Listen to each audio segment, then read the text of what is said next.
Welcome to Grand Rapids, Michigan. We've held the title of Beer City USA for 10 years, and for good reason.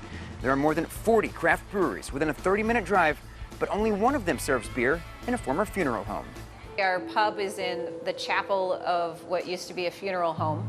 They would, work on the bodies in the building next to us, and then the pub was a non-denominational chapel. Where our brewery is was originally a car dealership in like 1923, which I think is awesome.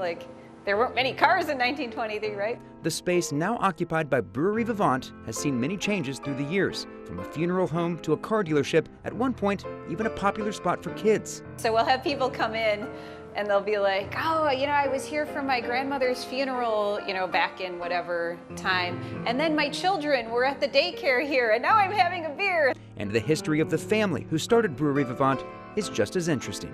Well, it was just like a long journey for a passion for beer. Started in college, had an opportunity to go to Europe and spend some time over there. I got to experience the culture of beer. Prior to that, in college, we just drank whatever the cheapest beer available was. And then there we really got to see how important beer could be to a town and to the culture, and that stuck with us. Jason had a different brewery for a number of years and left and took a break for a couple years, and was so unhappy during his time away from being a brewery owner that I said, dude, you gotta open another brewery.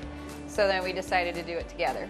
That was 2008, but there was still the question of where to open a new brewery. We actually started looking, where else could we do it? So we thought outside of Michigan, it sounds fun, let's move to Portland, Oregon, let's move to some of these cool cities. We thought, well, what makes those cities so cool? And we thought, well, it's kind of the breweries and the restaurants and the community that's around those places that we really are drawn to. We just kept coming back to Grand Rapids. Partly it's close to our families, close to Lake Michigan. We both really love the outdoors and that accessibility of the lake. But it's also, close to an airport, right? So it's convenient for people who like to travel, which we do.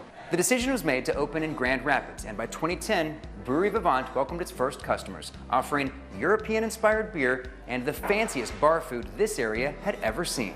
Everyone was doing the same thing. You were doing either pizza or sandwiches or wings, and we came out, with this French and Belgian theme for our beer and the food. So you could come to our place and get not just nachos, but duck confit nachos. You could get a really good steak and frites and traditional classic European dishes. But there's much more to this family-owned operation than just food and beer. Sustainability has been top of mind from day one. When we put this brewery together, we want to build a business in a way that we think all businesses, should exist. So we try to put these two things together, our love of beer and the beer culture, and then we want to do it in a very environmental, sustainable way. We end up being the first LEED certified brewery in the country. LEED stands for Leadership in Energy and Environmental Design. It's a rating system for buildings only given to those that have truly gone green. So it means, we were really focused on using environmentally friendly materials in the building, making sure the construction side, we recycled as much of our waste, that we sourced locally. So that's been really important to us. We're also a certified B Corporation. So where LEED looks at your building and whether it meets green standards, B corporations, they look at your complete company and how you operate. So we're audited every few years to make sure we're still doing good things. Before we knew it was going to be Brewery Vivant, we called it one beer at a time, because we want to change the world one beer at a time. So I think that's kind of the way we do that. Their efforts are paying off, but not without some challenges along the way. Lately, the biggest obstacle has just been the supply chain. I still enjoy what I do every day. There's a sense of pride when you get done with your shift and you see people in your pub, drinking your beer. That means something still. And the owners could not agree more. I think what I enjoy the most is when we work, shoulder to shoulder with our employees. Everyone works hard, but we get a chance to at the end of the day, have a beer together, and it's a beer that we made that we can be proud of. I think that's really pretty rewarding. In Grand Rapids, Michigan, I'm Jay Plyburn.